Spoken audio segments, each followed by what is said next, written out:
Okay, so I'm just going to set up the artificial lights now for the this interior. And so the big difference you'll see from your file is that the bulkhead now over this area is a ceiling object. It's not a floor. There's a floor above it. And so in the file I've given you, you'll see here, that's your floor, and you'll need to add in that ceiling, just like I showed. So having done that now, I'm going to go back to the ground floor ceiling plan. And you can see I've got some other lights already. I'll come back and look at those in a second. But now I'm going to go back to place a component, or just click on the component button, same thing. And load family, again into International Metric Library, lighting fixtures, and then you can see, as well as the downlight recessed can, we've got downlight spot, which is another downlight that is not recessed, it's surface mounted. So I'm going to open that, and then we'll see it's chosen it in the list here. Now always check that. Sometimes you'll see if you've already loaded the family, it won't pick it up in the list there. So you've got to check that.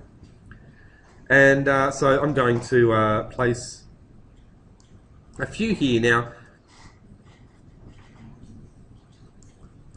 as I place them, I'm just going to press the space bar and see if it'll let me rotate them. Now, you can see there, it's not really. So I'm just going to click to place one.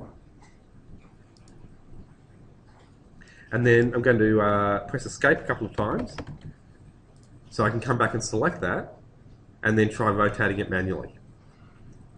So using the rotate tool on the modify tab, I can now try bring that around 90 degrees. Okay, so you can see that's now facing in a better way. It's really to make my ceiling plan look neat more than anything.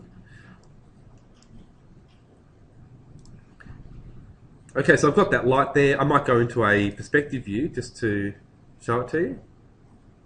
Okay, so you can see there's the light mounted on the underside of my ceiling. So with thin lines, I can probably see a little bit more there, but it's a dark colour, so I'm not going to see much. Either way, so I'll turn thin lines off. I'll maybe try hidden line, and there we go. So that's a clearer view.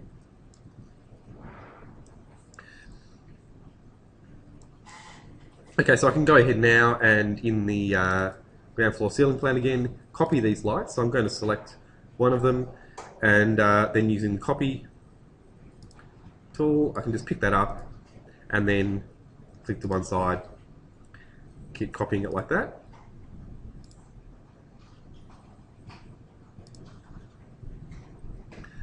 Now they might be spaced a bit too closely, so I can always nudge using the arrow keys on the keyboard.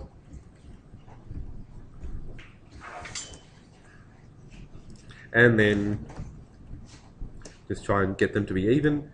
If you want them to be perfectly even, you can always use the dimensions. So I'm going to do that. I'm just going to use the dimension tool, align dimension on the modify tab.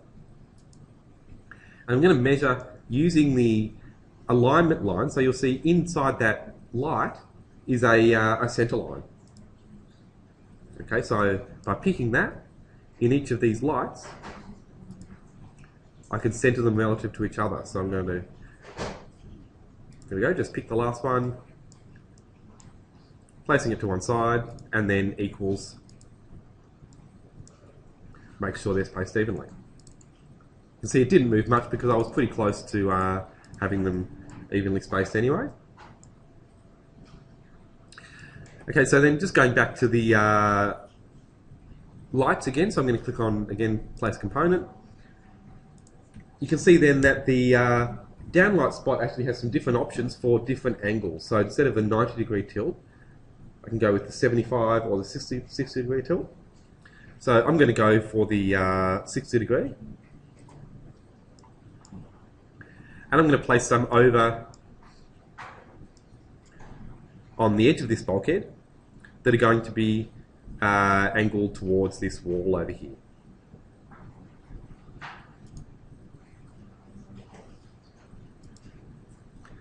Okay, now those lights, they will be angled, but I'm going to check in the perspective view to see which way they're angled. And so you can see there, I've got them at 60 degrees pointed towards the wall. So you might just have to check that. You can always flip them if you see in the perspective view that they're not facing the right way. Okay, so those lights should do a good job as well because they're focused on something. Alright, now I've got some extra shelves and things in the way here. That was from before. I'll just get rid of those. So these can all go. Okay, so back in the ground floor ceiling plan. Now I can go ahead and place some additional lights. So back to component, I'm going to get some maybe some more interesting lights just to show you some different things. And I might do these in the bedroom here. Okay, and so then just with load family again, International Metric Library and lighting fixtures again. You can see there are a few lights here, but maybe not as many as you might like. And so also there are lights that aren't ceiling hosted. So have a look at the previews. It'll give you a reasonable idea what they look like. So that's obviously a table lamp that would not need to sit on the ceiling. Generally the pendant lights are all ceiling mounted. The sconces are wall mounted. And the spotlights as well are generally ceiling mounted. Okay, so it's a reasonable selection there, but have a look in the Enmore library, which I'm just opening now. So I've got a similar selection there. Actually, I'll go into, sorry, this one. And you can see here I've got a few more lights in this folder. So just have a look around. You'll see in that Enmore library there should be quite a few. And here, yeah, I've got some more here. So you do have to hunt around a bit for them, but you'll find there are quite a few lights that come with the program. So I'm just going to get one of these pendant lights, and the hemisphere one is fine. Okay, so I'll just place that into this bedroom, and that should probably give enough light for that room.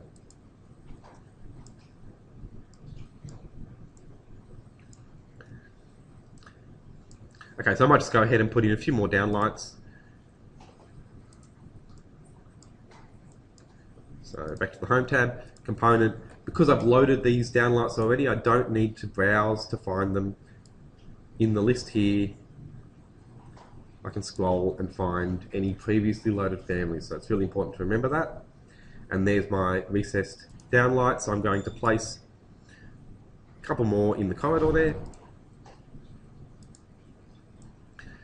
Now I'm just going to place one in the bulkhead so you can see in section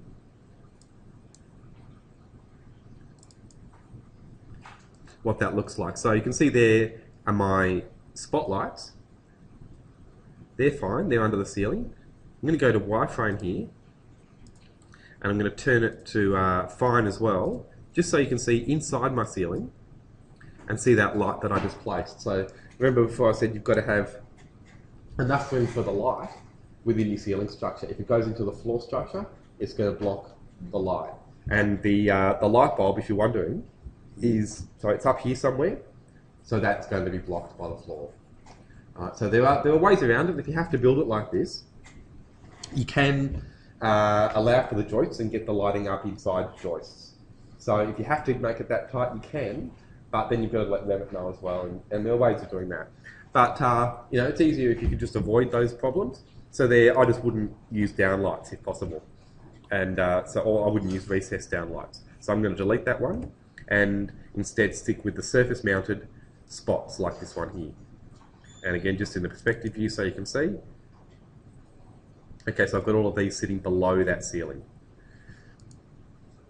Right, so now I'm going to show you what the rendering is going to look like. So into my perspective that I've set up here for rendering, I've got the sunlight set up. So if you remember before what we looked at, setting up the natural lighting, turning on the shadows here, I can see it's doing something, but I'll check my sun settings. And under still, I've got a render sun that I'd made previously. So it's set to Sydney in September, 9 AM, so that should give me a reasonable angle for the sun. Okay, so my daylight lighting is set up essentially. But now I'm going to go and set up the nighttime render. Now, I'm happy with the setup for the daytime, so I'm going to leave this view and then duplicate it. Just so it's clear, I might rename it. No, you might notice it might be after me. Yeah. I will, yeah, sure. Yeah.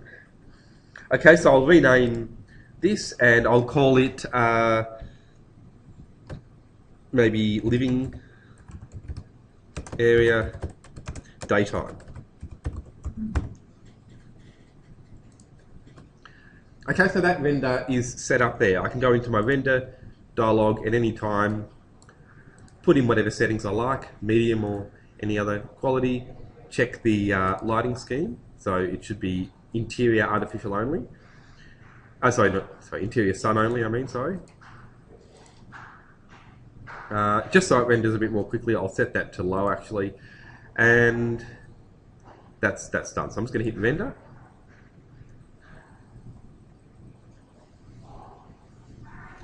And it should look okay. It won't be the best quality.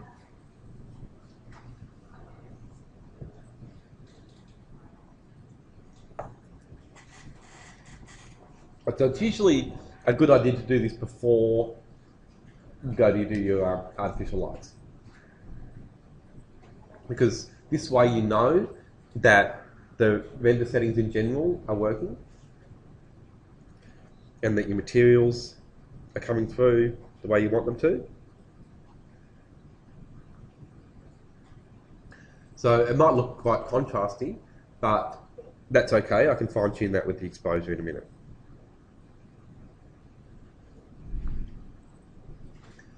So the quality could be much better, definitely. And there are, other things I could fix. The shelves maybe don't need to be there. And so even though they might be there in reality, getting in the way of this camera view. Can you just hide them? Exactly. It doesn't hurt to hide them. And because, if you don't see the base of them, the bottom of those shelves where they sit in this view is going to be hidden. So no one will ever know if you hide something like that. Okay, so that's my daytime render anyway. I'll hide the shelves in a minute. But I'm going to still fine tune the exposure. So adjust exposure, and then I'm going to make it a little bit brighter, apply, and then I'll tone down the highlights because they're just too bright. So that's getting better. So that's, I think, much nicer so far. Maybe a little bit brighter then. And then the mid-tones, you want to be careful with this one, but you can adjust them a little bit. So I'll make mid-tones a bit brighter just to bring up the overall brightness a bit more. And then the other major issue with this, it could probably have more light over in this area, but when I render with high quality, it will look better. But the other issue is the white point, so that could be, I think, much cooler. Okay, to the left there, and that's going to give me more of a balanced natural light. So there we go, that's probably about the, yeah. And so with the higher quality, it'll fix up a lot of these issues with that sort of smoky, speckly effect you're getting in some materials. Okay, but basically otherwise that view is done. So I'm going to save that file again, just to make sure I don't lose that. So I've got living area daytime set up. Now I'm going to right click on it, duplicate view. Doesn't matter which option you choose here, just duplicate is okay. Rename the view once it's done, and I'll call this living area nighttime.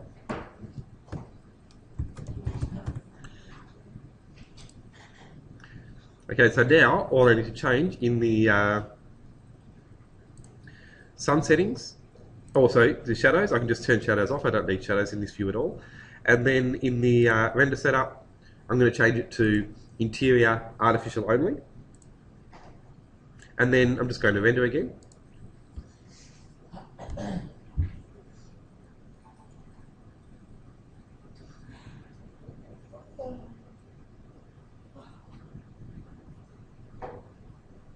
Right, so now what you can see, it's coming up with 14 artificial lights in this dialogue, and it always will tell you how many lights, how many portals you have in your scene for rendering, because they're one of the main things that will slow your renderings down. So don't go crazy and put in hundreds of lights and then go to render, because it's going to render really slowly and it might look terrible anyway. Right, so sort of put in a few lights. I'd probably put in more than I normally would. I'd normally put in just one or two of each kind of light and then see how they look before I then go and put in a lot more of the same light, because once you see one, the rest are going to work the same. So you can already tell here probably that the lighting, even though it's more restrained, overall it's more balanced. So we've got areas where it's bright and dark spread out over the image, whereas with those naturally lit scenes, you tend to have the contrast, more in the overall image. So, one side where the sun is going to be bright, and then going to the areas that aren't so well lit, it'll be dark. And you've got to really balance that out across the image. With artificially lit scenes, that's not such a problem. You can get that really moody effect where you have, dark going to light and dark and light again. So it's pretty good when it works. The trick with lighting in Revit is to keep it simple. When you try and do things that are really complicated, that's when it falls over. But you've got to remember, it's a top-of-the-line rendering engine, so it can do anything. You just need to know how to tell it. And but again, because it's a top-of-the-line rendering engine, sometimes if it's a simple setup, it can look really good. So now again, I can go and adjust the exposure. I'll just move this over this time so you can see it. So adjust exposure, and so I'm going to make this quite a bit brighter. And then, so that's probably about right for a scene like this. 2, you could even go down to as an extreme for an interior. Okay, that's probably too bright though. So maybe 4 or 5 is about right for a scene with this many lights. And then the highlights, I'll make them a bit brighter. I don't mind if I've got a bit more of an intense highlight there. And again, it's too warm, so I'll make this cooler still. So it's starting to get balanced, but we've got this big dark area. That's outdoors. But just from a design point of view, it'd be nice if it was more balanced. So I'll just go now and do some outdoor lighting. So in my 3D view here, I'll just set it to be shaded. And so you can see out here, there's my deck. I'll just get a view that's showing the inside of those walls. Alright, so there's an obvious one. This wall definitely could do with a light. So again, with component, load family, and again, lighting fixtures. So always remember International Metric Library if you can't find them. And the sconces.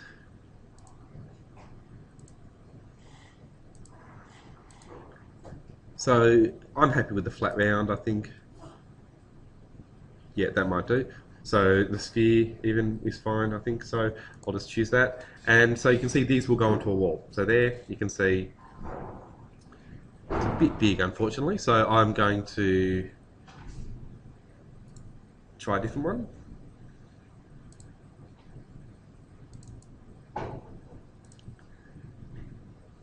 So the flat round, I think. Yeah, a bit big again, but that might do. So I'll put this one up on the wall, and then I might have to put these down lower. It might look a bit funny, but at least I'll get some light out there. Now, you'll see when you're placing some of these wall lights, the height can be a bit difficult to set, but don't worry, you can always just get them on the wall, come back afterwards and adjust the height. So there, I'll try 500. Still not high enough, so let's try 800. Better, but well, if I can make them smaller, and yeah, luckily this one I can, so I'm going to do that. So I'll just duplicate, and I'll just call it small flat round.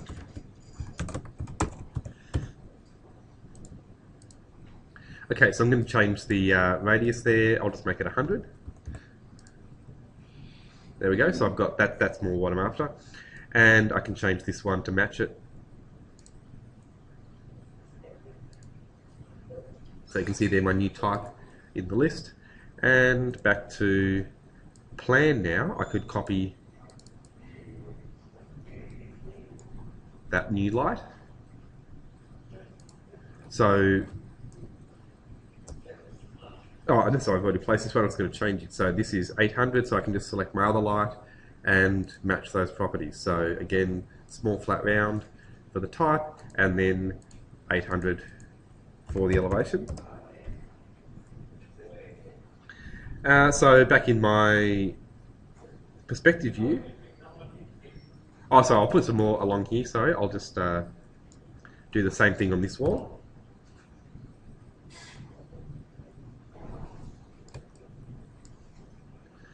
Okay, so again, just with the same family.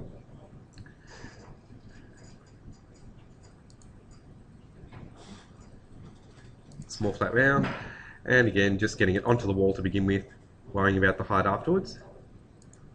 So you can see it's trying to put them too low. I don't really mind because it's easier to select them afterwards and change that.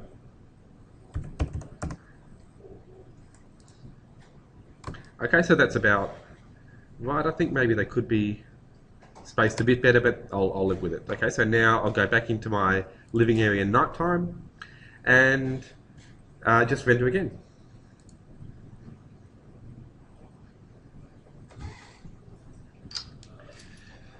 So what you'll see with a lot of these lights, they're preset to certain kinds. So the down lights are generally LED, and so they're going to be reasonably warm, which is technically correct. Incandescents are the really warm ones that you've got to watch out for. But I mean, look, it's just because yeah. So it's not very nice. Not generally considered a very nice colour. But a lot of it's down to personal preference. Sometimes you might want that warm colour. So sometimes you might want that warmth. So it depends what you're trying to achieve. Generally though, the more expensive, more modern lighting types are cooler. So you get LEDs that are cool as well, and you've got solid state lighting and all sorts of things these days coming onto the market.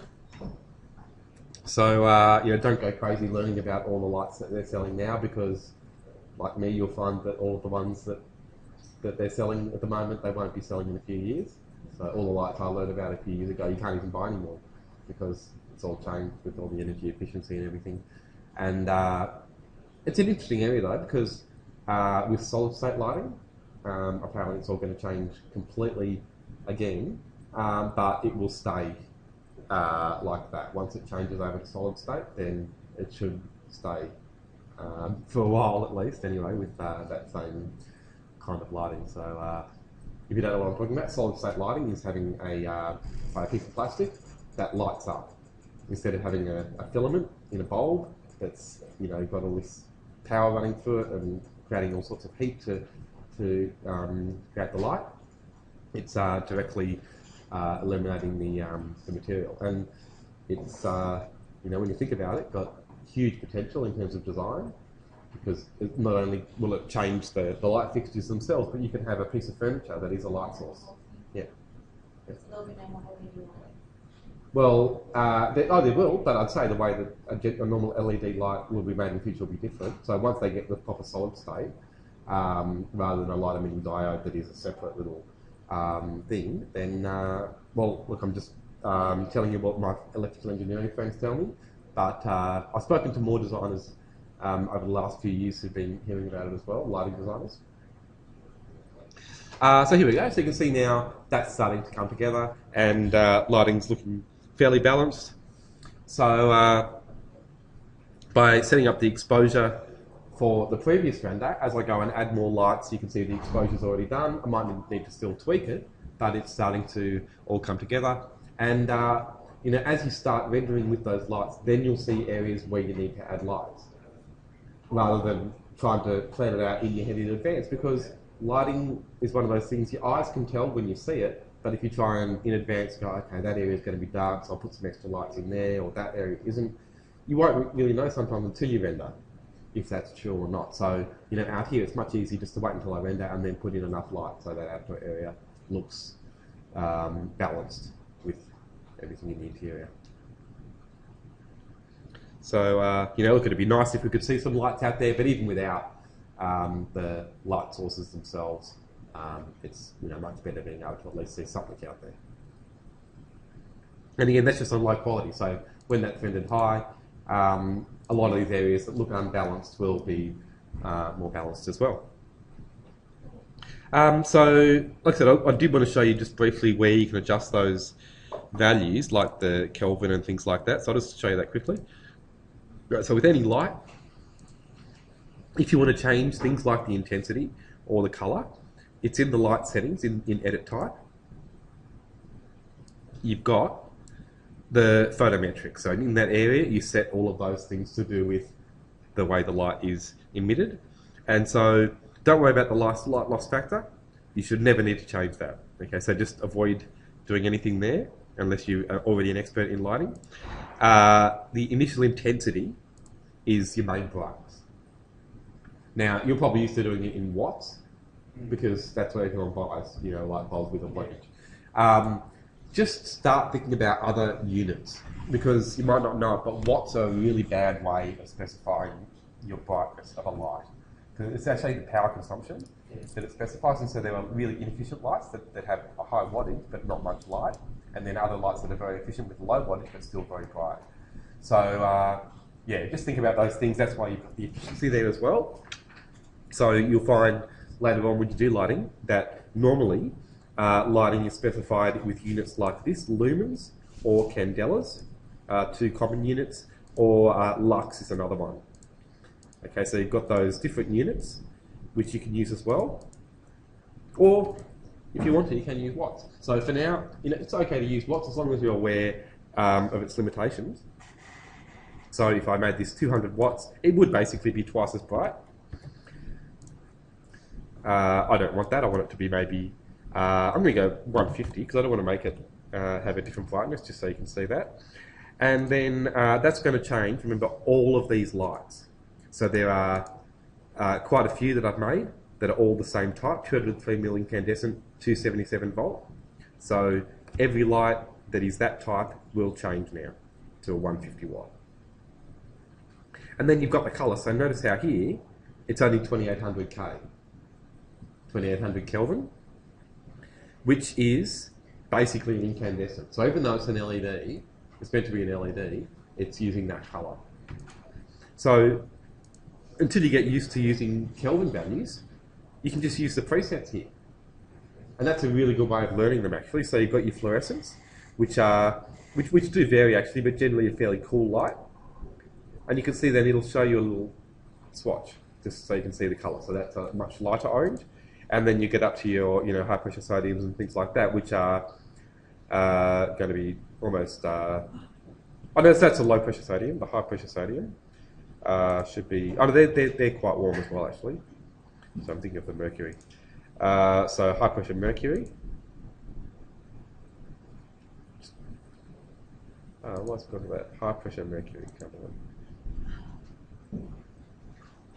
There we are. Okay, so that's 3900, a bit higher.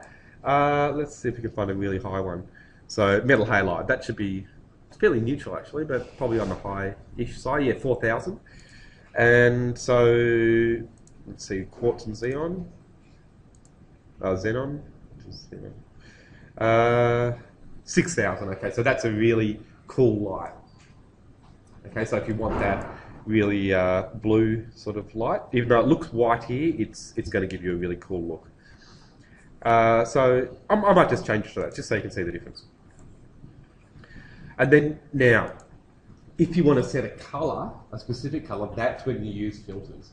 And that's why I just wanted to mention the Kelvin values, because they're a temperature value from warm to cold, essentially, which I know sounds counterintuitive because it's going from a low to a high value, but it's cold. And then if you want to get different colours that aren't in that range, you've got to put a filter on top, and that's how you do your lighting colours. So you've got the two things really, and two completely different ways of giving you light colour. So I'm not going to do a filter, but I just wanted to show you that. You're limited to what floor you've got if you wanted to do floor lighting? No, you can put any light into any floor. Yeah, yeah. So no, you've got floor lights. So you'll see the lights in the library that are all set up for that. So now the light doesn't look any different here, but when I go to render, it will be. So which one was it? Nighttime, living area nighttime. And so I'll just go to render that again. So you can see here the original just as a reference, and so I'll go to render one more time, and so you'll see this will be much cooler. I haven't done it with the exposure this time, I've done it by going and changing the light directly.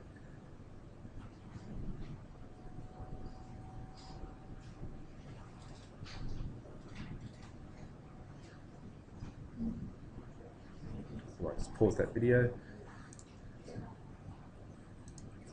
Okay, so you can see that's finished now, still on low quality, but starting to come together. Because I've changed the lighting colour and intensity, now I need to go and fine tune the exposure. So I'm going to make it a bit darker because it's gone a bit too bright. And then I can bring the highlights back. So the whole idea with bringing the intensity up of the lights was that I can get more contrast. Okay, so I can make it a little bit brighter. But I do want the bright areas of the light to be in contrast with the dark areas in the image. So let's go back to brighter again. And I'll keep bringing my highlights up because I do want them to be quite a bit brighter.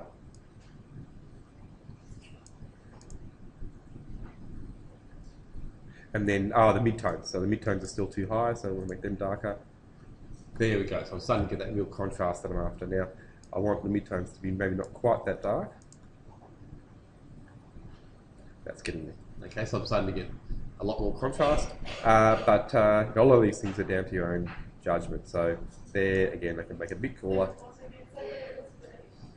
And that's starting to give that real nighttime look where you've got that high contrast between the dark areas and the bright areas.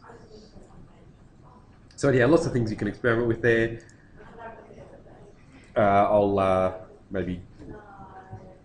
so just make that a bit cool. It's gone a bit too blue there, and that's because it's just too cool, so I'll take that to the right a bit. And so still though, it's just a bit too colourful now, so I'm going to reduce the saturation and make it a bit more grey, because the orange in those seats and things like that in the wall is just coming through a bit too strongly. So that's an important thing as well. And so that's fine, I might render that again, but I'll finish the video there.